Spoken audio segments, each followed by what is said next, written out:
Alright. It's going to be a record for you guys. Well, for me. For posting up YouTube videos in one day today, I think. This will be Mike Z Design How I Made It episode 8. And the reason I'm doing this is I'm in the middle of working out details for a project, for the Lake Arrowhead project. And it calls for a live edge top on a vanity in a bathroom. It's part of the job. And I called my wood supplier. They don't have what I need in live edge. They've got walnut, that's giant slabs, which would be a waste of money to buy and cut up, and then which is also the wrong material. They've got some ash and they've got white oak, and it doesn't sound like they're in great condition either. So, but here's the thing: it's easy to fake a live edge, okay? And the way it works is you lay your board down, and the grain's doing this sort of thing, right? What you do is you take a jigsaw with a long blade on it. I got a couple of real good ones. I have a Fess tool, and you set it to whatever angle you want, doesn't matter. And of course, the thinner that board is, the more extreme you can make that angle, which replicates a live edge a little bit better. And it's okay if the blade deflects a little bit because it lends to the imperfect nature of a live edge, right? So again, the grain's going this way. What you do is, and you could draw a pencil line on there if you want to follow, but you can just go with the grain. And you set your blade, you set your jigsaw, and you just cut that. And you go along that like this. You've just created a live edge.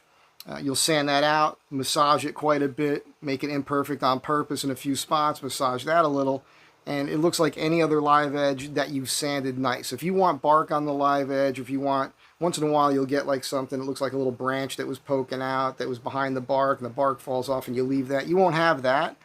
But you can replicate some of that if you want to get into it. That's time. Time is money, so it depends on the budget, that sort of thing. But I've done this multiple times. The problem is I haven't filmed or taken pictures of every single thing I've done in my life, especially when I was in the film business. You can't really have a camera with you. I used to bring my camera to set, but that's another story. So what I did was I did find a picture folder here. This is a real funky walnut, massive fireplace mantle I did, but they wanted something real thick. It was over, I believe it was over 4 inches thick, so I had to take 2 slabs and put them together and have this faked live edge, this wavy cut to it. It's got Purple Heart butterfly mortises and some Purple Heart splines on the end. It looks real cool. When you see the tile that they had on this fireplace, you'll understand why this all worked out perfect. These people were very happy with it. And it kind of demonstrates how you can pull this off. Now, because what you're about to see is so thick, it's so tall, I can't get that extreme angle. It wasn't very deep either, right? It's just a fireplace mantle mounted to a wall, which is a whole thing I had to figure out. I don't even remember it. I just opened the folder. I haven't even looked at the pictures yet, honestly. So we're going to go through them together, and it's going to be me remembering how I did it. Episode 8, live edge fireplace mantle. It's going to be good. You'll like it. Okay, and away we go. This is my first step in any project. This has a bunch of sketches. By the way, I apologize if there's any kooky sound issues. I've got a fan next to me. It's pretty warm today. I've got the dead cat on the mic, so hopefully you don't hear that. And what we have here is I'm showing them what we're going to do. You can see the 2 boards and spline together, butterfly mortise. We see the fireplace and the cleat system explained. It's all there. This is the fireplace mantle. Now, it's about to be stuccoed, and I knew that was going to happen, so I was able to use these heavy-duty brackets that I had to fasten them to the brick and make sure they were all level, as you can see here. And then I went to work at the shop, and I'm straight lining this board, it looks like. I'm using my large Festool circular saw, rail saw. Great set. Of course, now I have the Makita, which I really like. This comes in handy here when you have large timbers, obviously. I can't cut anything this large with the Makita. Here's my parts getting ready to be glued up. I'm doing some resawing here on the bandsaw. By the way, this is 2012, it tells me. So that's 23 years. No. What am I saying? 13 years ago I did this. So here's what we're making up. I'm doing some glue ups here. Looking at the grain. Oh, I see. So this board the grain almost lines up. I think it's the same board, and I split it so I can mill it. And we can see how flat that is, right, with the straight edge. No deflection there, which means I had all my joints perfectly 90 degrees to one another, which is very important when you're doing glue-ups, in particular if you're doing a tabletop. Okay, so right now I'm removing material for the brackets, and I'm also removing extra material. So I'm kind of hollowing out the center where these two boards are going to be glued together, because you don't need all that mass. I have to carry this thing up there. It just wouldn't make sense. I think I was a little nervous about how much weight those brackets could handle. So I want to lighten it up as much as possible. Walnut is heavy, and you can see here I'm using a real old Porter cable, 690 in a plunge base, and I have that attachment there for the dust collection. That's all in Arizona right now. You know, write your notes clear as day on there so you don't make any mistakes. And you can see what's happening here. And I've already cut the live edge on here. So I followed the grain, waved it around, and I had this set at an angle. Remember, these parts aren't very deep, so I couldn't do an extreme angle. Also, the thickness of it, the height of the boards. And you probably can't tell from this picture, but this is the front edge right here, and you can see a little waviness as you look down the way here, and I'm smoothing that out with a belt sander. I had to add a 1/4 inch of this for some reason for the bottom board. So that piece is fallen. Oh man, this isn't even in focus. But there's the old, which I still have. I've only used that jigsaw a few times. I now have a cordless Makita that I think would do the same job. I might even sell this Festool. It's practically new. But you can see here, I've just cut the live edge. This was before I was doing the YouTube videos. I think I had a YouTube channel already, but I just wasn't making videos really much back then. So now we're matching this up. And there we have it. So what I did was I cut the top one, I laid it on the bottom, and I scribed the line, and I had to get that line with the same angle. Now we're laying out our butterfly mortises. So this board is 2 pieces glued up, as is that one. And you want to put your butterfly mortises on the seam because it holds a butterfly mortise is like 2 opposing triangles in one piece. And that's a mechanical fastener that will keep those boards from ever wanting to separate. And now here I'm doing my major step here. I'm wetting everything down as I typically do. Again, my notes are all correct, right? So you see what's going on here. Oh, now I remember what I did. Oh, this is going to look cool. I had forgotten all of this. It is coming back to me. In the end, it looks really cool because I'm sure some of you are going, I don't get it. This is not right. It's not the way to do something. Trust me, okay? At this point in the video, have faith. It's going to be cool. But you can see the angle to the front. All right, this is the end. That's the top. Now I'm going to glue these 2 parts together. Now look, because all the grain is oriented in the same direction, I wasn't concerned at all of any of these boards separating because the movement of all the boards, it's 2 boards like this one here. You see how the grain matches right here, the end grain? I don't know if you can see that in this video, but that's one board that I split, milled, glued back together. So all this grain, you could barely tell that there was ever a split in that board. I did that for stability over the long haul. Okay, so now we're gluing everything together. Again, this is the front live edge we see here. And so now this is good because you can see the waviness. Look at me. Holy Toledo. Full head of hair. Hardly any gray in the chin there. Dark mustache. For years I was accused of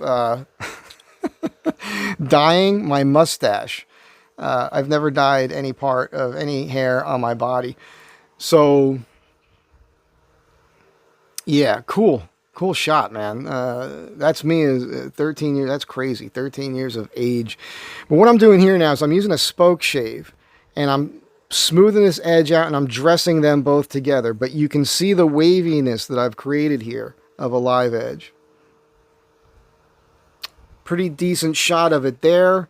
It might look better to me on the computer screen. Also, you'll see here, the grain is going this way. I made the grain match. I knew I was going to glue all this together. I didn't want to have one in one direction, one in the other, because, I don't know, over time in my brain, I thought, what if they did want to separate a bit, right? So I want all the grain going in the same direction, so all the movement is exactly the same. There's no way that piece has cupped. These people would have called me by now. It's been 13 years. I'm sure it's absolutely fine, because I know what I'm doing. What is this? Channels for radio. Oh, look at that. I forgot all about that. So this is the bottom, and this is for radiant lighting. I had to put a line in from here. There's a hole here, so they could put radiant lighting off the wall that would have been embedded already in the stucco, and that would poke out, and then they put like an LED strip on the bottom of the mantle. Very cool. I don't know if I ever got a picture of that. You can see here there's a hole. Right there, there's a hole, and that goes into the space that I created between the two boards before I glued them together. Those hollow sections to lighten up the mantle. And there's your end grain. I mean, come on, man. 2 giant butterfly mortises. This is all locked together. It can't go anywhere. Look at that. I mean, I know I sound proud of my stuff from time to time, but you got to admit, that pops. So what I did here is, this is like a fakey thing in a way with these 2 pieces that there are splines. And that's just to kind of make it seem like there's splines going through both of those all the way through. It's unneeded. Type on 2 wood glue. This isn't going to go anywhere. Now, I gave them the option that I give everybody. I could have had them protrude 3/16 of an inch. I could have chamfered all 4 edges of that and had them pop. I could have done that on these 2. I don't do that on the top, because you're going to place things on the top and you don't want those butterfly mortises to protrude, because, you know, you don't want something to be rocking, especially out here with earthquakes and everything. You don't want a vase sitting on that and get knocked over. But on the end grain, I can do it where it protrudes a little bit, and I can round down the edges and make that textural, if you understand what I'm saying. You'd see it. If you look at it, it would pop and give you a little shadow line, and I love creating shadow lines. But I gave the client the option in this case, and they wanted it flush. I mean, look at that. So you see here, I'm following the grain across the top here. Okay? I don't know if that's clear to you. I could have done this. I could have you see the blonde line here? I could have followed that, but I had to have a consistent depth. Right now that looks like height, but it's on its back edge. The edge that's leaning on is the wall. That would be the wall. This thing would be tipped over. This is your end. This is your top. That's your front edge there. That had to be consistent across the front. So I was limited with this, but you can see how beautiful walnut is. Really amazing. The colors that appear in walnut at times is amazing. Another shot, and you can see here again, now I've got finish on it, so you see the light catching the bumps I created, right? The live edge. It's the bottom, obviously, and again, you see the wavy nature of this, you know, this faked live edge I created. It's cool, man. It's sculpture. That's what you're doing. You're basically creating sculpture. I don't know why that's there. This is the orientation that's correct. There's a whole bunch of same pictures repeating themselves over and over again. But again, you can see this, how I followed that line. I'm proud of this. I think it's super cool. It's not, I don't know if you'll see another thing like this out there on the planet. This is, again, this one, and again, you see this board was split, glued back together, and you're hard pressed to notice that it's 2 boards that have been re-glued together. Again, I did that for stability. And there it is. I mean, you can clearly see that there's 2 boards here. I'm not trying to hide that fact, right? One board on top of another. But from the top down, let's go back one.